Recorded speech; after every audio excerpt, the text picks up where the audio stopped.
What's up, guys? Today we're going to talk about political polling. Now, here in the US, we just had a presidential election, which featured some pretty big polling misses in a few key swing states.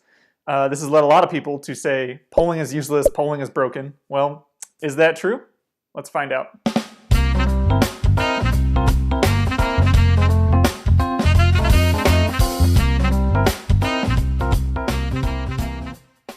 So to start off, I'm just going to go right out and say political polling is not broken.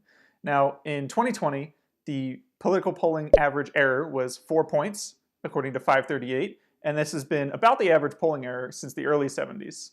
However, there were a few key swing states like Florida, Michigan, Wisconsin, Pennsylvania that did feature larger than 4-point polling errors. So while polling might not be broken, it definitely does have some challenges that it needs to address. To help you understand whether or not we can consider political polling broken, let's go through the steps of how to perform a political poll and break down where each of those steps can introduce some error that we end up seeing in the final result.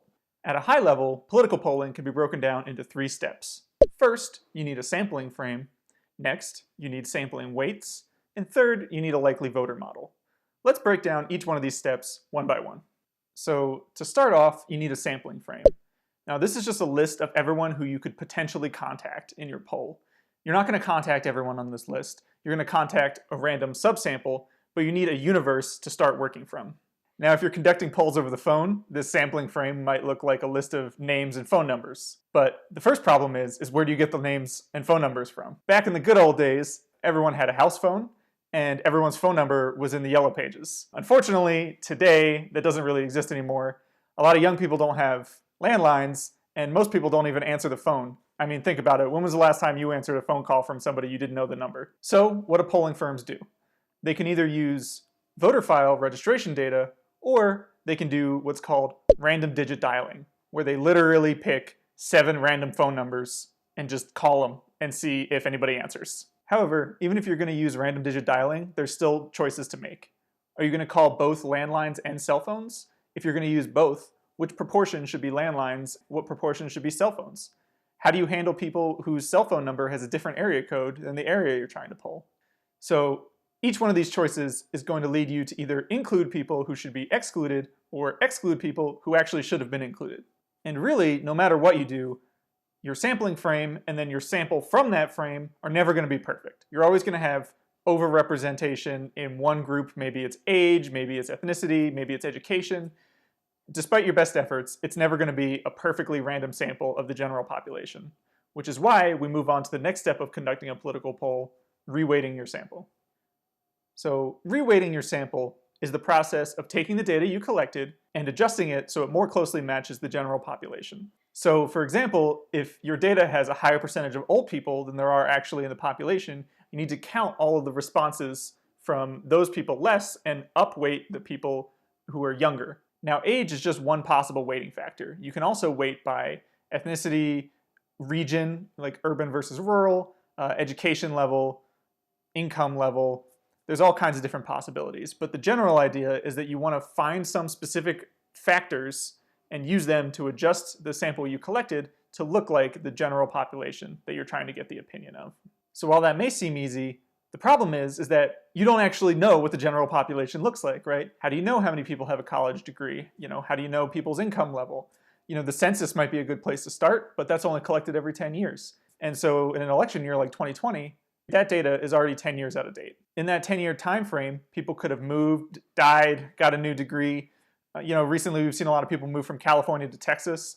That all influences your final guess on what the general population of a particular area looks like. And you might not actually have a great way of being sure how to reweight your sample. But that's the job of the pollster, so eventually they pick which weights they want, they reweight it how they feel is appropriate, and then it's time to move on to the third part of a political poll, which is the likely voter model. So just because you have a data set that you think reasonably resembles the general population doesn't mean that that's how the votes are going to shake out on election day. A lot of people have political opinions, but they don't actually end up acting on them and turning it into a vote. For example, in the recent Capitol riots, we've recently learned that some of the people who stormed the Capitol didn't even vote in the 2020 election. So this is where a likely voter model comes in. A likely voter model is an attempt by the pollster to decide which of the people that they polled are actually going to vote. Now, there are many ways of constructing a likely voter model. The simplest is probably asking the people, are you going to vote on election day? And weighting their response on some kind of scale, right? Definitely, probably, maybe, definitely not, something like that. Or you can estimate how likely somebody is to vote based on their previous voting behavior. Now, each one of these has pros and cons. By asking people, you can measure people who didn't vote before but now want to. On the other hand, people aren't always the most reliable source. They could say they're going to vote but then end up not voting. Now, the likely voter model has a large influence on your final poll result, so getting this step right is really important. Because remember, it doesn't matter what the opinion of the general population is in an election, it matters what the opinion of the electorate is, or the people who finally end up casting a ballot on election day. All right, so there you have it. That's what goes into making a political poll. Now, the next time you see all the polls that come out during election season, you can have kind of a mental model of what goes into each of them, and you can hopefully better understand how different pieces of a poll can lead to different margins of error and why polling is not an exact science. Now, more generally, I think the reason why people love to say that polling is broken or it's useless is because really people only think about the outcome. But US political elections are so close that they're often decided by 1 percentage point, 2 percentage points, and anything off that margin of error can very easily declare the wrong winner ahead of time, right? And that's what people remember. They remember that you said candidate X was going to win, but actually candidate Y won, and then they say the poll was wrong. And they don't actually look at the final margin of victory compared to the forecasted margin of victory. Now, a great example of this was 2016, where it was a very close election. Polls had Hilary Clinton up in the end, but actually Donald Trump ended up winning. Now, this is a great example of the margin being really close and polls not being that far off, but since the outcome was different, everyone turns around and says polls don't work. I think at the end of the day, people expect polls to work like a public utility. They expect them to work like your electricity or your water, but it doesn't work like that. They're not that precise. Really, they're statistical models. Hopefully, now that you've seen how they work, you can kind of understand where the give and take is and how getting within 1 point or 2 points is actually really hard. Just because a poll has slightly higher or lower margin of error doesn't mean that polling is broken. So now, the next time you hear somebody say, polling is broken, forget all of it, you can explain to them that that's not the case, and actually there's a lot of work that goes into it, and there's still useful measurements of public opinion.